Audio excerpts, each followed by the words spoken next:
Hey guys, how is everybody doing? Continuing on with my Nightmare on Elm Street review series, here are my thoughts on A Nightmare on Elm Street 5, The Dream Child.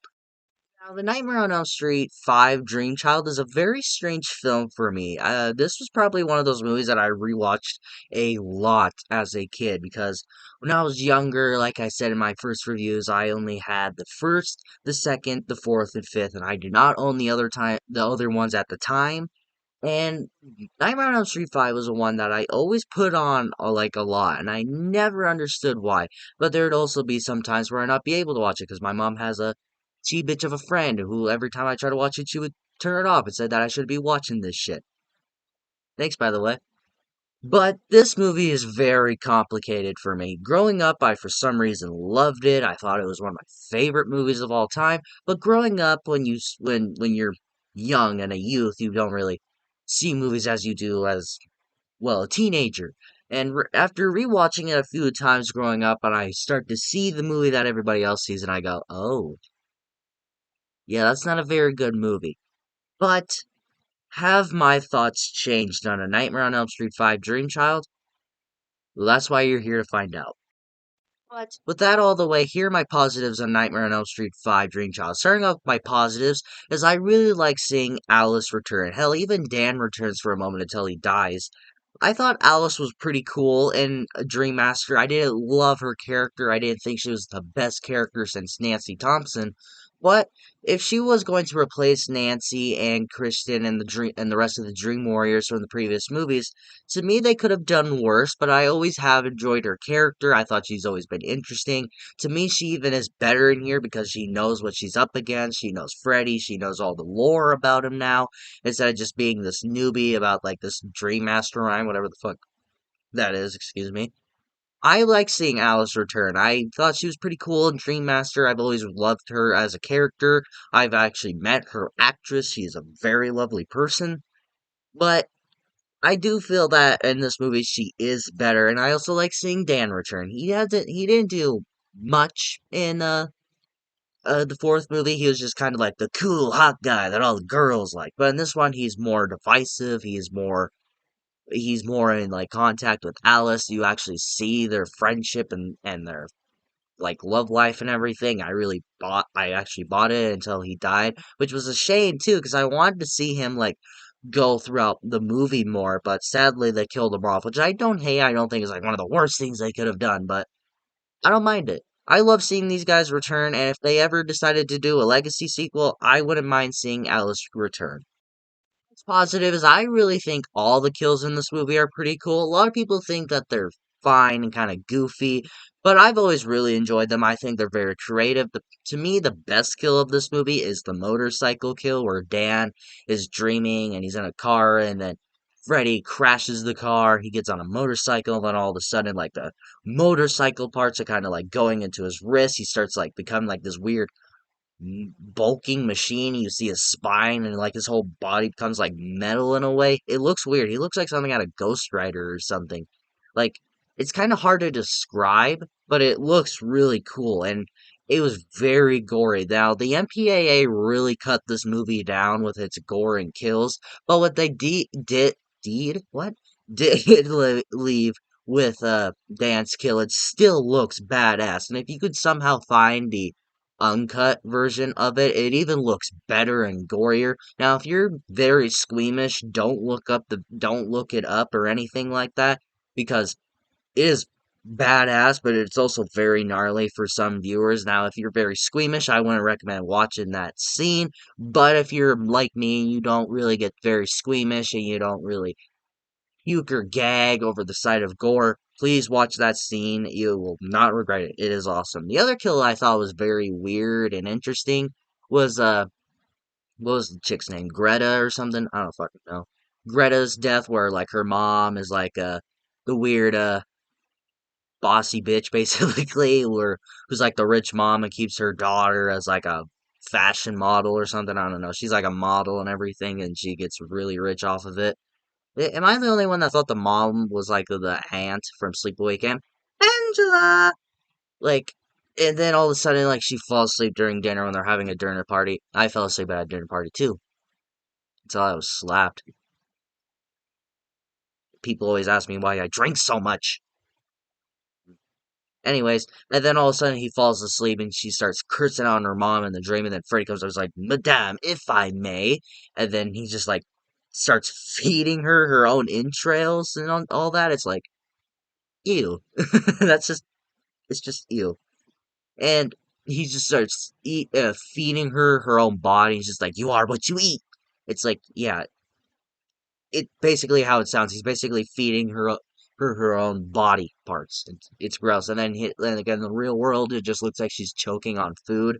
Like it looks dumb when it just looks like in the real world she goes. I'm not joking. This is what she does. It's like what the fuck. But like the fact that he's just like feeding her and kind of like choking her to death and all that, that's a very neat kill, and it's very creative and weird and gross. Uh, I don't know. And then you probably have my favorite kill, but like my second favorite kill of the movie, and that is the comic book guy's death. I don't remember his name. Is the comic book guy's death where he's like reading a comic book, he's sucked into the comic book when he's dreaming, and Freddy Krueger's messing with him, and then all of a sudden he becomes like this comic book character, the Prancing Flower or something like Flower. Or I don't know. It's like time to die, you needle dick or something. I don't know. I can't remember what he said. But and then Freddy, he just becomes Super Freddy, whatever the fuck that is. And then he just like cuts him and he becomes like a paper thin thing, and then all like the color kind of like runs down him and becomes like a pool. Kind of remind me like a scene from Page Master or something like that. And then he starts cutting him off, cutting him apart, and then a bunch of like paper and confetti goes everywhere. It's a very neat kill. I really like the kill. Some people call it goofy and some call it very dumb, but I've always really liked the kill. I've always thought it's very creative and interesting. Some may hate it, some may love it. I'm in the mix on the kill, but I do enjoy it. I think it's very creative, and I understand if you don't like the kill, but I've always enjoyed the kill. There's only 3 kills in this movie. It's very sad. Now, for my final positive. And as I really like seeing more of the Amanda backstory coming back into here. Now, we saw more of it in Dream Warriors. That's when we really start to explore more of Freddy's backstory, learning more about him. And then Dream Master kind of stepped away from that, kind of like introducing the new characters, bringing Freddy back and everything. But basically, they kind of learned from their mistakes, and they're like, "Oh shit, yeah, we need to tell more of Freddy's backstory." And they kind of bring it back where like it shows like what happened to Amanda Krueger. You kind of learn more about him, like how he was born and everything. It's like it's very strange. You kind of see more of like the asylum that she used to work at and the place that she was raped, which is it's hard to talk about really. As I really like seeing more of Amanda's backstory, and I really like seeing it return to the franchise. It was missing from Dream Master, but I am glad that they decided to bring it back. Very wise choice. I've always liked seeing more of Amanda's backstory every time I binge watch this franchise, and I always miss it in Dream Master for some reason. Like every time I rewatch this movie, I was like, "Where's the Amanda Krueger stuff? Where's more of Freddy Krueger's backstory?" Oh, we're not gonna tell it. Cool. Moving on to my mixed aspects, and I only have one, and that's the Dream Child, the story thing going on where Freddy, like, since Alice cut off Freddy forever, like, stopped thinking about him, never feared him ever again. And then all of a sudden he comes back and she's like, how's he getting back in my dreams? I cut him out and everything. And then it's revealed that she is pregnant in the movie, as the title of this movie, Dream Child. She is pregnant and the baby is dreaming because, as they say, a baby, 70% of its time in the womb, it just sleeps and dreams. And so Freddy is coming back to into people's dreams through Alice's child. Now, one, that's very interesting. Two, I really like it. It is something new to the franchise that we haven't seen before, but it's kind of goofy, and I felt they could have pulled it off just a slight bit better if they didn't include like the whole Jacob thing going on where Alice sees her child in the dreams messing around, like Freddy messing around with Jacob. I felt if they took that out, that would have been fine, I guess, but I don't know. I've always had a mixed aspect about that. But I do like seeing the Dream Child thing going on. It's very interesting. It's something new to the franchise. But I do feel they could have pulled it off just a tiny bit. Tiny bit. It could have just been a tiny bit better. Now, moving on to my negatives. I hate the look of this Freddy. I don't understand what this is supposed to be. Did you guys kind of like? Well, I mean, this was a very rushed movie. Did you guys just like, okay, we're gonna do this? Oh shit, we gotta put this on, and they just look like they just rushed it and they didn't try at all. Why did Robert allow them to do that? I'll never understand it. Why does he look like that? What is the point of that? Like, that does not look like Freddy. I'm sorry, but that doesn't look like Freddy. That looks like the I don't know, the second cousin of Freddy. He looks bad. The makeup is bad. Like even when I bought like the cover, like when I even bought Dream Child when I was younger, when I saw the cover and I saw Freddy, I was like, oh, he looks weird. I don't like that. I don't know. I don't know why he looks like that. He looks horrible. I am glad I'm not the only one out there that thinks he looks bad, but it just ew.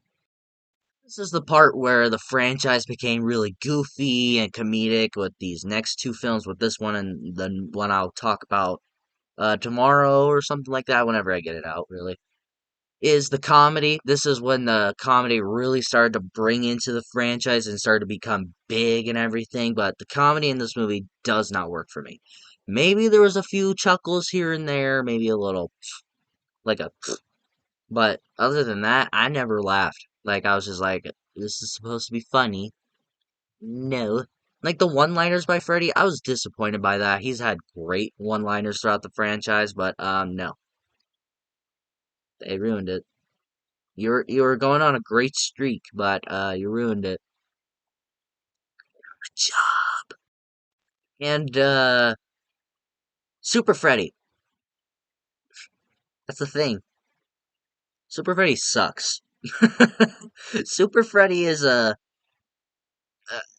he when the comic book guy is fighting him, and then when he shoots him a whole bunch, and then he goes down and comes back, puts on a hat, and he has a lightning bolt on his chest. He has a fucking cape. And he's just like, this is no ordinary Freddy. He says like a Batman speech, basically. He's like, it's Super Freddy! And I was like, oh, Super Freddy sucks.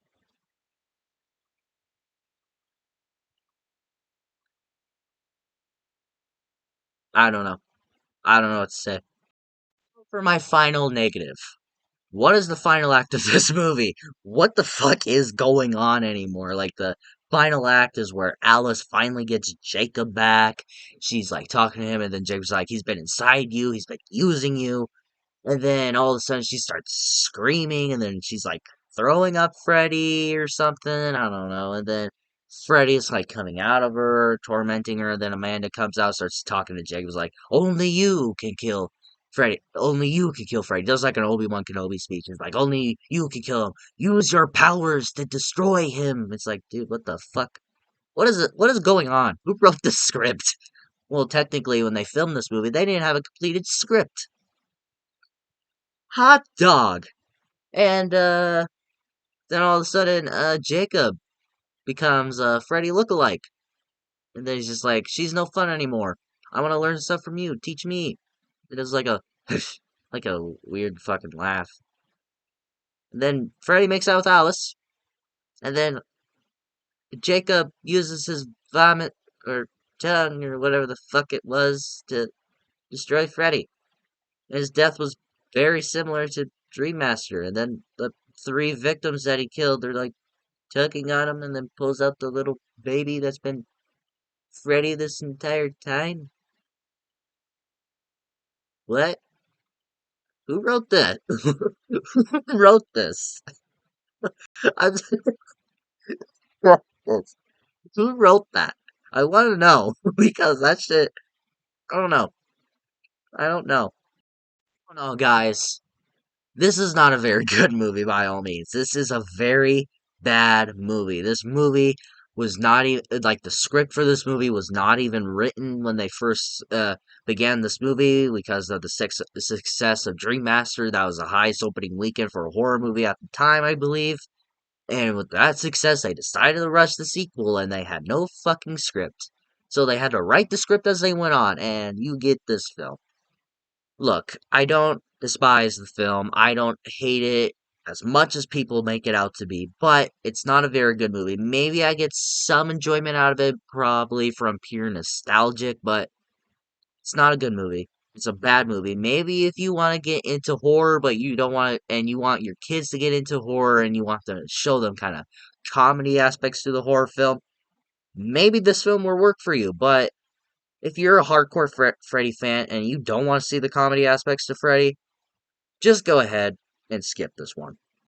What do you guys think about A Nightmare on Elm Street 5, The Dream Child? Have you seen it? What did you think about it? Did you like this movie? Did you not like this movie? Let me know in the comments below and we will talk about it. If you like this video, like it. If you love to subscribe and hit the bell notification so you will get notified for my latest videos. But, of course, until my next video, see you next time.